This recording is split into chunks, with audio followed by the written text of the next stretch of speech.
Easy Explain on the Genealogy of Morals by Friedrich Nietzsche. Preface.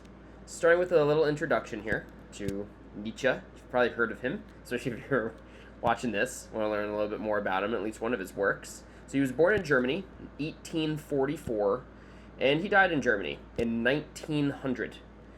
A very famous quote by Nietzsche is, he says, "God is dead."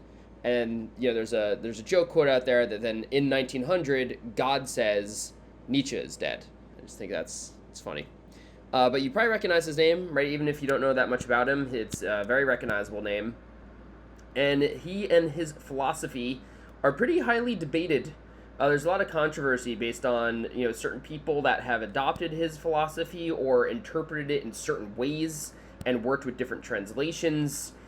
And that's where things just get kind of sticky and gray. Nietzsche is he started as a philologist. He started as an academic, as a professor, really working with language. So he takes a lot of liberties with language.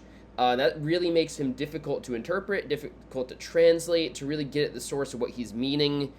So that's why we've kind of seen throughout history, based on certain translations and interpretations, he's really been pulled in one direction or the other. That being said, we're going to look at one of his works, the Genealogy of Morals. It's from 1887. This work is structured as 3 separate essays. It's largely it's coming to a head of a lot of his earlier works.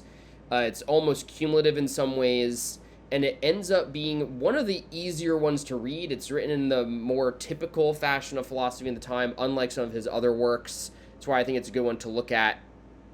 So just a quick note on that.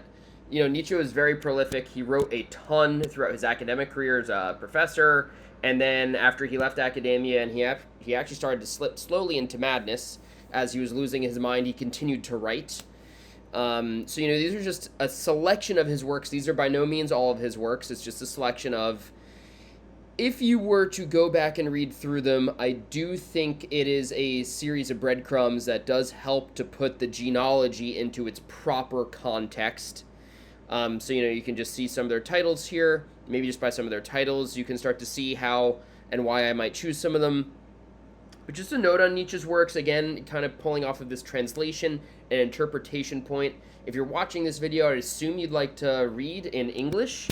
I would recommend reading Nietzsche in German. I cannot read in German, but I've heard that from many people that, reading him in the native tongue of German is the best way to access him. But if you're going for English, I would recommend Walter Kaufmann. In my opinion, I do think he is, the leading scholar still to this day of translating accurately and clearly Nietzsche from the German to the English. Just keep an eye out for that name as you're selecting your translations. But to get into this work proper, the genealogy, the 3 essays, there's a brief preface which we're going to include here in this video. But the first essay is called Good and Evil, Good and Bad. And that's the shortest essay. That's just 17 sections. It's at least the shortest in terms of sections, how many divisions Nietzsche has.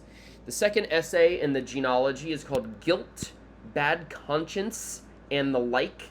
Again, so Nietzsche is using these quotations. I'm just including them here as well. He was talking about them as terms that are used, right? That's why he's putting them in quotes. That one's a little bit bigger with 25 sections.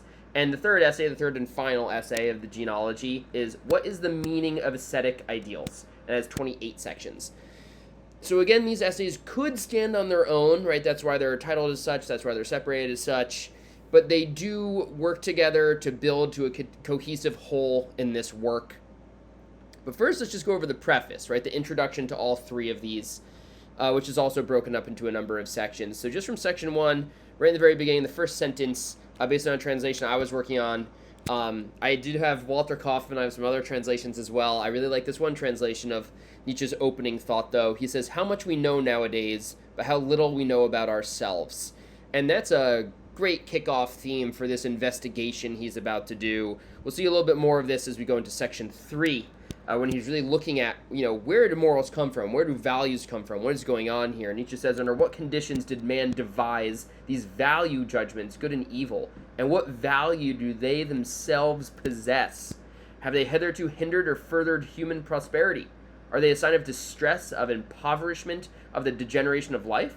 Or is there revealed in them, on the contrary, the plenitude, force, and will of life? Big theme for Nietzsche. It's courage, certainty, future. Another little bit here, he says, "Oh, how fortunate we are, we men of knowledge, pride, only that we know how to keep silent long enough." So starting to look at this, there's some darkness associated with Nietzsche as well. A lot of people will translate it as maybe being pessimistic or maybe nihilistic. Others interpret it as being life-affirming. We'll see that as we go through this work here. And finally, I actually want to take, as we look at section 4 of Nietzsche's preface, in this section he presents his thesis, and he largely presents it as a summary of his references. And those references are him referencing some of those earlier works that I listed above.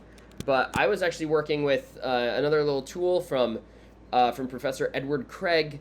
He has this book called Philosophy, a Very Short Introduction. He does a great job of giving an overview of Nietzsche and this work specifically. So I actually took a quote from there I'd like to share that I think does a really good job of summing up Nietzsche's thesis here that we also find in section 4. So Professor Edward Craig says, "It was the upper classes, the aristocracy, the nobility, the rulers of ancient societies, who first called themselves and their way of life good, and the ordinary people, the slaves, the subject population, bad. Early good-bad distinctions are perhaps better understood as distinctions between noble and base, free and enslaved, leaders and led, the washed and the unwashed. They were the words in which the top dogs celebrated themselves, their strength and their own way of life, and expressed the extent of the gap that they felt between themselves and the weak, impoverished, servile masses." So again, this is not Nietzsche. This is a quote by Edward Craig from his book, Philosophy, a Very Short Introduction. But this is Edward Craig breaking down Nietzsche's thesis from section 4. You'll probably see it when you're in the Genealogy. It's this little section where Nietzsche just references a lot of his earlier works. But this is what we're getting at here, right? Nietzsche's starting to unpack the history of morality and where it first came from. As we see, there's going to be sort of a class divide. And that's going to be a big theme as we move forward, as we get into the first essay next. But for now, just looking at the preface, I hope this helps.